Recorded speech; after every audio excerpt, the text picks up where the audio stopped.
Hey guys, this is Tad, your homestead provider. Well, we got another project here. So we are going to be getting a few hogs here in just a few days.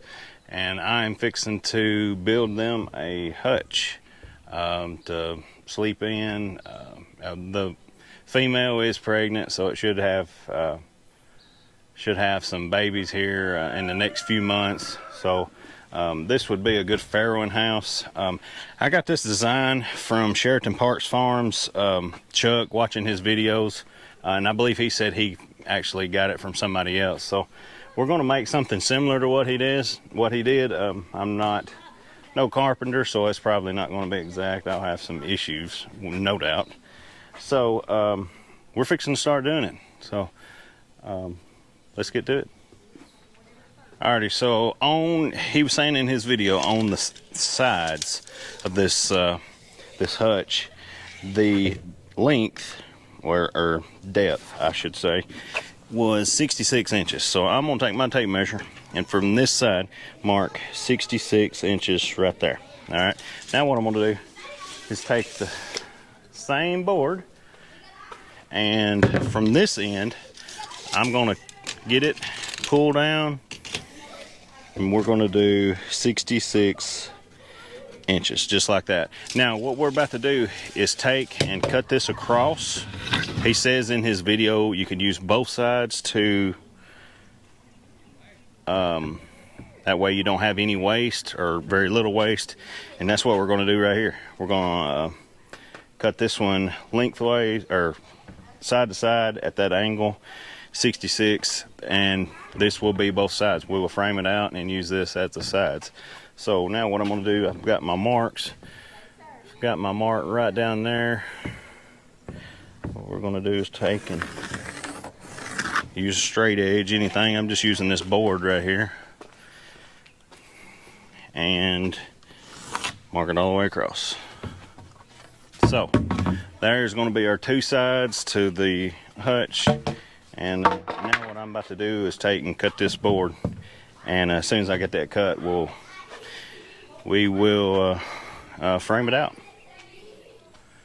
All right, now what I'm going to do right here, so on the front and the back have a 2x10 on each side. So what I'm going to do right here is take my tape measure and measure whenever it's pretty flush. It's got to be right at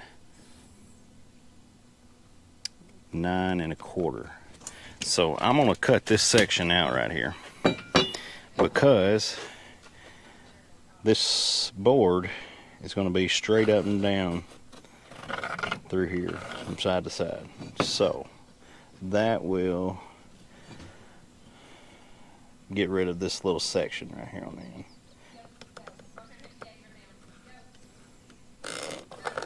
Just like that. So what we're going to do, take and cut that one off right there.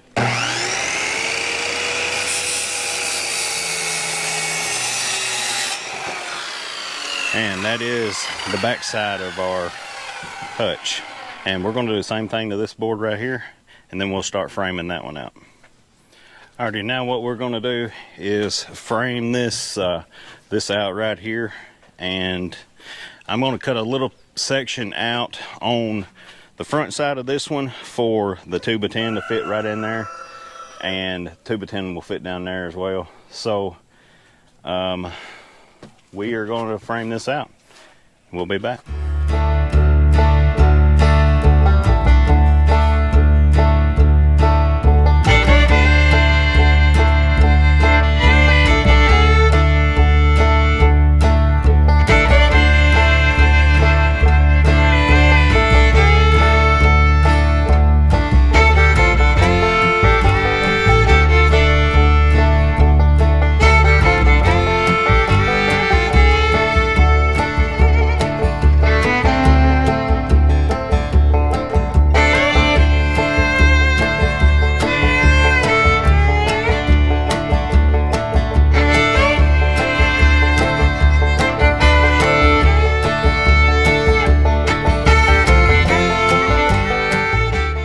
Alrighty, that's got one side done. Now we're going to do the exact same thing on the other side, and we'll be right back.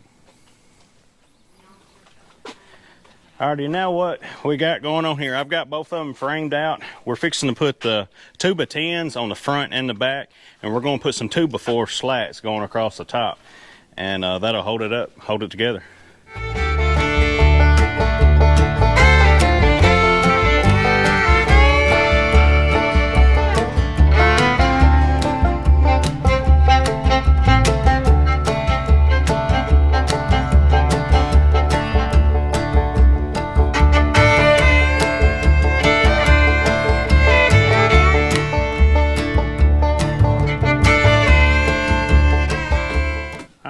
Now, before we put the slats going across the top to save some heartache, we're going to go ahead and put some 4x4 braces in the middle right here. That'll give it a little bit more sturdiness and help with the pigs being too destructive, because this is not going to have a floor in it. So that'll hold the sides together a little bit better down there at the bottom.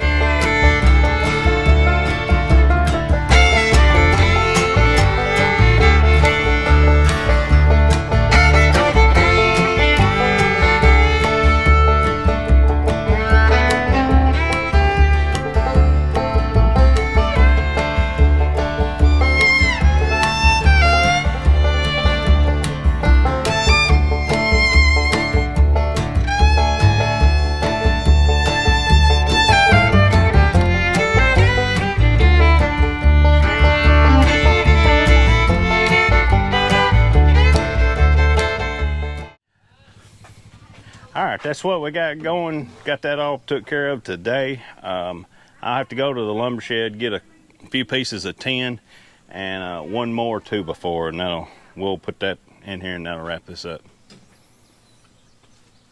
Alright guys, we're back here. Well, I messed up. I forgot to start recording, but let me show you what I got so far. So we put a back bar, or a back piece of wood back there in the back, and then a couple going up connecting to that post, that 2x4 right there. See, we screwed it in right here. That gives it a little space for the piglets, just in case the mama was to lay down in here. That way she would not suffocate them, set on them. That'd give them a little bit of space to get away from her. And in theory, she would push up against that and not be able to come back any further. So that'd give them a little bit of room back here in the back. So, and I have started putting the 10 on top of it. We got a couple more sheets, and that'll pretty much be it. So let's finish putting the sheets on here.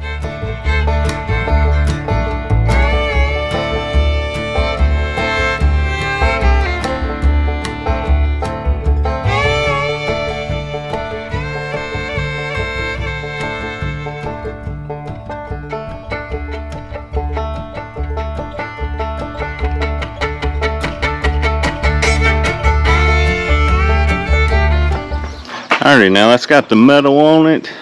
Looks good. I leave a little bit of overhang right there, and there's a little bit of overhang down here. So that, you can see inside of it, it's pretty much done.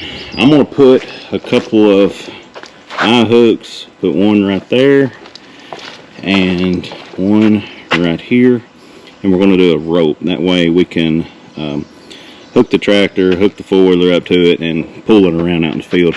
So one thing I forgot to tell you, I put a couple of 8-foot long 1x6s or 2x6s on the bottom, and then cut each end at an angle. That way it'll have a good skid and pull around in the field a little bit better. But let's put these eye hooks on here real quick.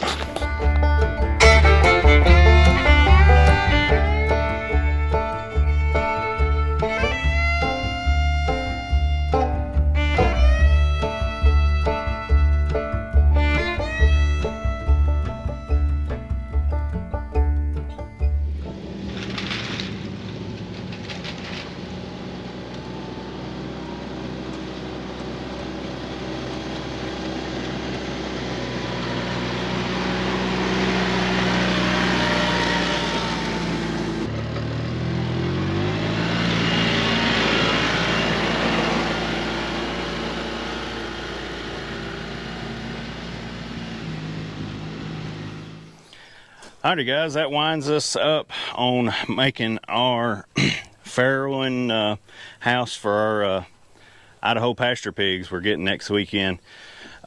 This design, like I said earlier, come from Chuck out at Sheraton Parks Farms.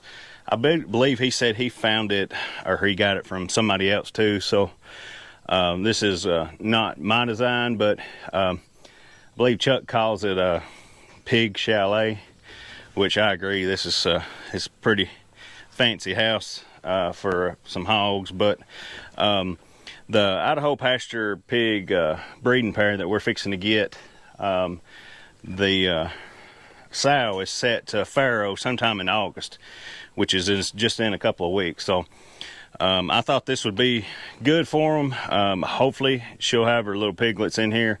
What we're going to do is take and put some hay down in the bottom of this. That way it'll give them a good bedding and everything. And I think it turned out really good. So let's look around right here.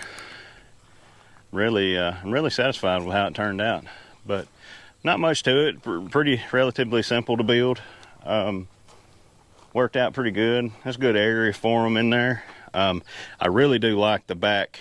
I don't know what you call it, a bumper board or whatever, that allows them piglets a little bit of room, so they try not to, maybe the sow won't smother any of them whenever she gets in there. But we are so this is first pigs we're getting on this farm in a while.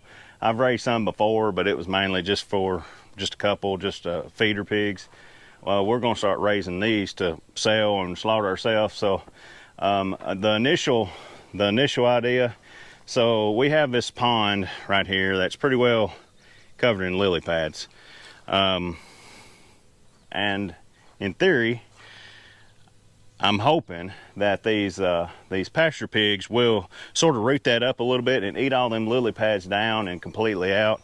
I am going to have to drain the pond a little bit more for them, but this is where we're going to start them out at anyway. Of course, I'm, like I told you there, I made that house so it can move around out in the field and I'm planning on moving them all over the place. And you know, it'll help the ground, help the fields, and whenever we move them off a place, we can come back and sow a little bit of good grass. So, but that's all I got. Go check out Chuck at Sheraton Parks Farms. I've learned a lot from watching his videos, but that's all I got right now. If you're liking our content, if you're liking what I'm doing, give this video a thumbs up, subscribe to the channel, because you never know what's coming next. And well, we know we're fixing to get some hogs, so there's going to be plenty more there. But anyway, this is Tad, your homestead provider. God bless.